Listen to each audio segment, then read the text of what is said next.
हमारे भाई हैं जिनको सोनू के नाम से भी जाना जाता है। और मैं अपने अध्यक्ष महोदय और महासचिव से कहूँगा कि वो उनको एक नियुक्ति पत्र दे कार्यालय सचिव का, जिससे वो कार्यालय का जो भी गतिविधि है, जो भी कार्य है, वो अपने जिम्मेदारी समझे और उसको निभाए, और उसकी गोपनीयता और उसका जो भी उसका वो है पदभार उसको संभाले।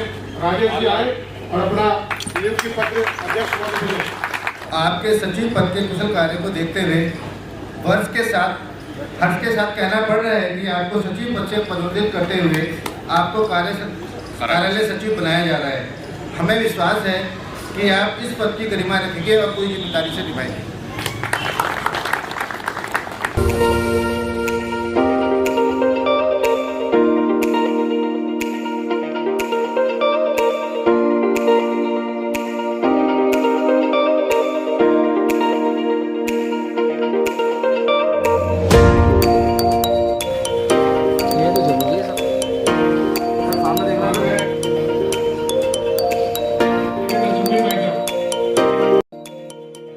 नमस्कार, मैं सुनील अंजाना, जागो समाज चैनल में आपका स्वागत करता हूं। चलिए आज हमें एनडीएमसी एरिया कनॉट प्लेस में और यहां नई दिल्ली म्यूनसिपल वर्क्स वेलफेयर संघ रजिस्टर्ड की ओर से जो है आज एक आयोजन किया गया है, जिसमें राजेश जी को जो कार्यालय सचिव यहां बनाया गया, आप देख सकते हैं ये ऑफिस है, उनको कार्यालय सचिव बनाया गया है राजेश जी को, और उनके स्वागत के लिए और उनको नियुक्ति पत्र देने के लिए यहाँ पर आयोजन किया गया है।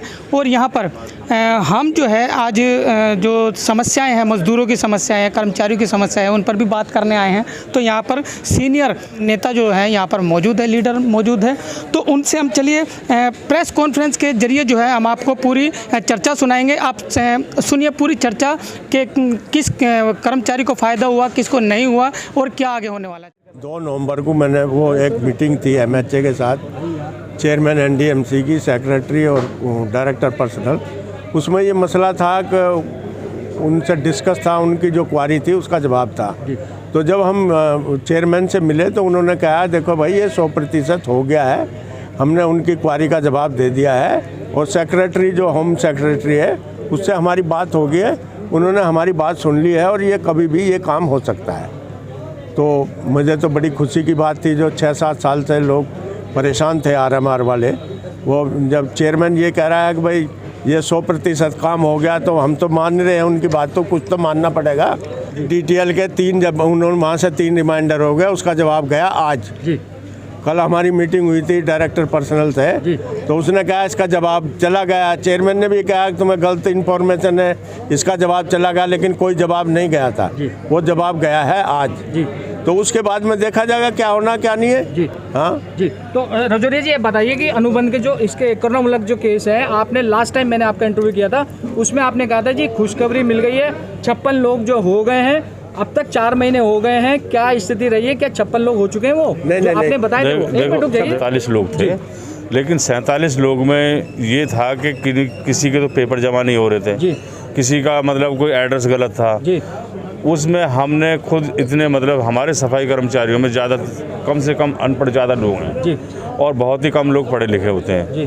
तो उनके हमने घर जा जाके जितने भी हमसे केस निकल चुके हैं वो हमने करवा दिए हैं, और उसमें 15-15 लाख रुपए बहुत लोगों को मिल भी गए हैं। बाकी कुछ केस हैं ऐसे जो रह रहे हैं कोरोना काल के, कोरोना काल वाले बता रहे हैं। मैं पूछ के बोल रहा हूँ जो डेथ केसेस जो आपके पेंडिंग है 2004 से, जो 1300 के आसपास केस हैं। 2004 से सर 1042 केस थे हमारे जी। जो 1042 केस हैं उनमें से लिस्ट बनी थी, उसमें अभी एक इंक्वायरी लगी थी, भी 64 आदमियों का जो 65 आदमियों के नाम नहीं मिल रहे जी। तो उसके लिए हमने अपने एमओ साहब से भी सर्कुलर कराया, खुद हमने व्हाट्सएप पे भी करा जी। और व्हाट्सएप अपने जितने भी जानकारियाँ थी हमने अपने सूत्रों के अनुसार उसमें कोशिश की कि इन लोगों के एड्रेस मिल जाए, किसी की रोजी रोटी ना जाए।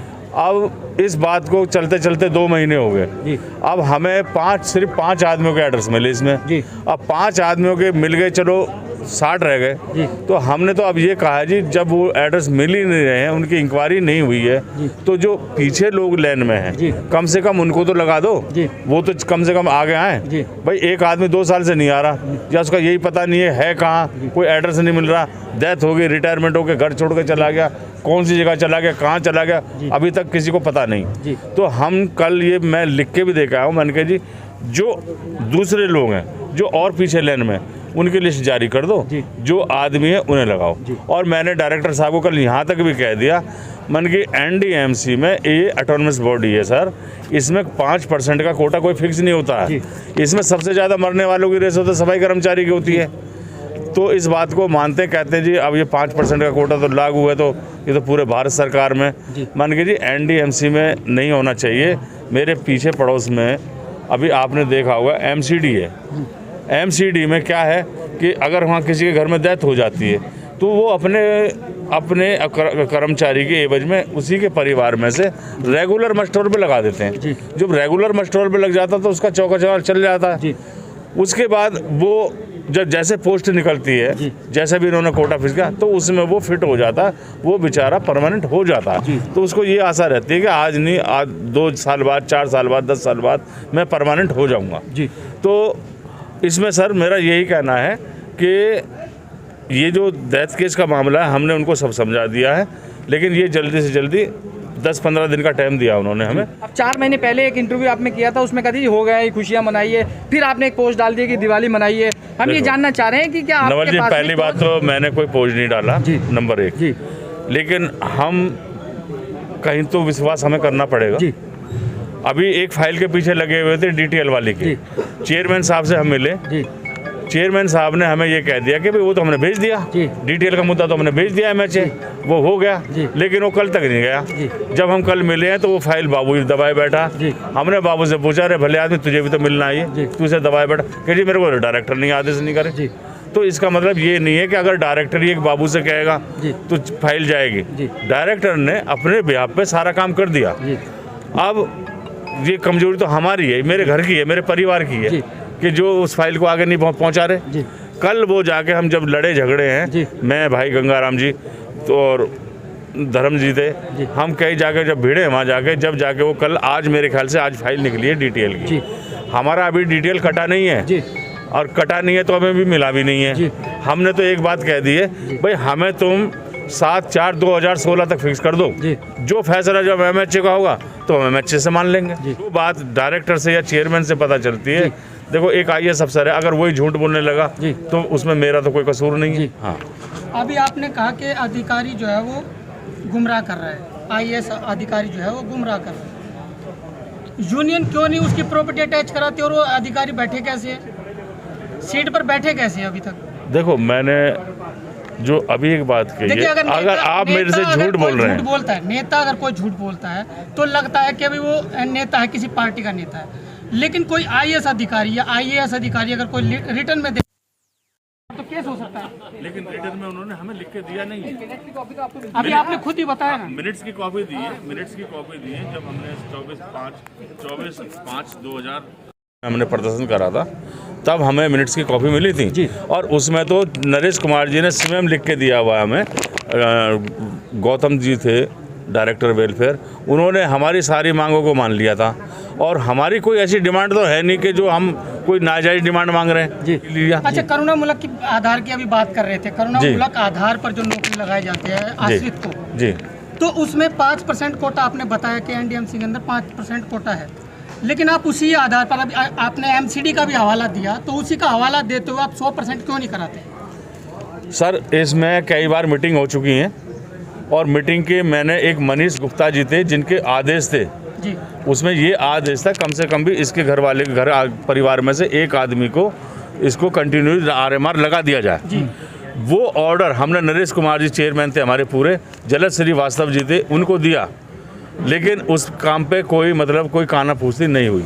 अब हम हड़ताल कर सकते हैं, प्रदर्शन कर सकते हैं, अपनी बात को कह सकते हैं, आपके माध्यम से कहें, किसी के माध्यम से कहें, हमें तो आप ही का माध्यम अच्छा लगता है। आप जी, हम आपके माध्यम से जो बात करते हैं ना, वो तो उनके कान में चली जाती है, लेकिन अगर हम इंडिविजुअल बात करें, हम मिनट्स लेके बात करें, तो हमारी बात कोई ऐसी मतलब तवज्जो नहीं दी जाती। जितने मेरे स्टाफ के हैं, वर्कर्स हैं, उनके साथ मिलकर जो भी आदेश होगा मैं उस आदेश का तन मन धन से पालन करूँगा, और जितना ही मेरे से होगा, मुझे अगर इनके आदेश का अगर ये पालन होगा कि मुझे अनशन पर बैठना है, तो सबसे पहले मैं बैठूंगा, बाद में मेरे साथी बैठेंगे जी, क्योंकि हम बहुत दुखी हो चुके हैं एनडीएमसी से जी।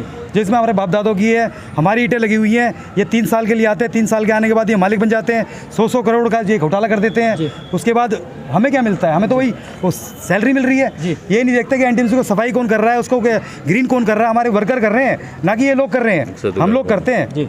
हम लोग अपना खून पसीना सुबह 6 बजे उठ के अपने बच्चों को छोड़ के हम उस रोड पे उस पार्क में उसमें जो टैक्स मिलता है जिससे एनटीएमसी चल रही है, पैसा आता है, उसके लिए ब्याज ही ब्याज देते हैं हमें, सैलरी तो देते ही नहीं है जी।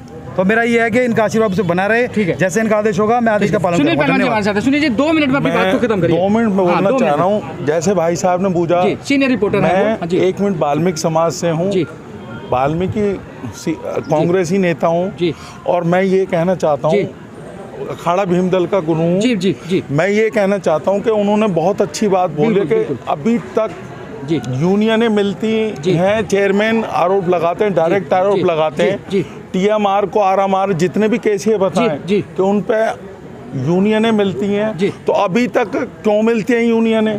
तो उनको यूनियनें क्यों नहीं फंसाती? अभी जो सवाल हुआ था, पूरा वाल्मीकि समाज इस चीज से दुखी है। यूनियनों की कोई अहमियत नहीं है, घास कूड़ा मानते हैं। मैं कहना चाहता हूँ कि ये जितने भी केसेस हैं पूरे होने चाहिए। जी चलिए, क्या नाम है? धर्मवीर जी। धर्मवीर जी, क्या आप किस पोस्ट पे लगे हैं? मैं आरएमआर हेल्थ में हूँ। आरएमआर हेल्थ में? जी सर। तो क्या कहेंगे कि आप अभी बता रहे थे कि लोगों ने कुछ आत्महत्याएं भी की है, और हमारे जो सदस्य थे, हमारे जो नज़दीक के 200-250 आदमी बंदे हमारे मर गए हैं। उनका कौन जिम्मेदार है? उनका कौन सुनने वाला है? ना तो कोई यूनियन बोल रही है, ना कोई बोल रहा। 200-250 आदमी मर गए, उनका कौन जिम्मेदार है सर? ये सिर्फ एनडीएमसी में हुआ है? ये एनडीएमसी में हो रहा है। ये कौन से आदमी कौन सा मरा है बताओ? जी, मतलब ये तमाम जो डिपार्टमेंट है एनडीएमसी के, ये सबके मिलाकर आप बता रहे हैं, या कोई एक खास डिपार्टमेंट है जिसमें ज़्यादा आत्महत्याएं हो रही हैं? ये पूरा डिपार्टमेंट है। पूरे डिपार्टमेंट में जो वो आरएमआर है खाली। आरएमआर। तो वो कितने सालों से जो है वो काम कर रहे थे? इसे हो गए कम से कम आज 15 साल हो गए उनको, टीएमआर से लेकर आरएमआर तक। आज 15 साल हो गए।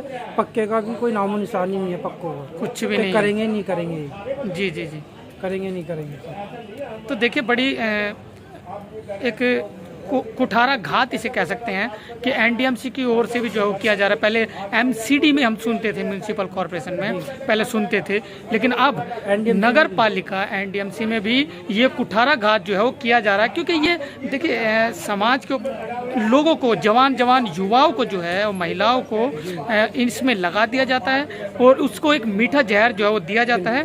पहले टीएमआर लगाते हैं, उसके बाद आरएमआर। 6 साल के बाद जो पॉलिसी जो बनाई है, 6 साल के बाद उसको आरएमआर करते हैं। उसका भी भरोसा नहीं तो है। उसका भी कोई पहले, लेकिन कहते थे पहले हो जाता था, 1-1.5 साल में, 2 साल में पहले हो जाता था, टीएमआर से आरएमआर हो जाता था। उसके बाद रेगुलाइजेशन जो है वो कर देते थे। लेकिन अब जो है एमसीडी की पॉलिसी जो है वो एनडीएमसी भी निभा चुका है, और वो ले चुका है, और उसका कहना है कि कर देंगे, यानी कर भी नहीं रहे, और उनको भरोसा दे देते हैं, मीठी गोली जो है वो दे देते हैं। और इसी को लेकर जो है युवा महिलाएं काफ़ी जो है वो आत्महत्या, घर की आर्थिक परेशानी को लेकर जो है वो कर चुके हैं। तो ये बड़ी जो है भारत देश के अंदर ये बड़ा कुठारा घात है।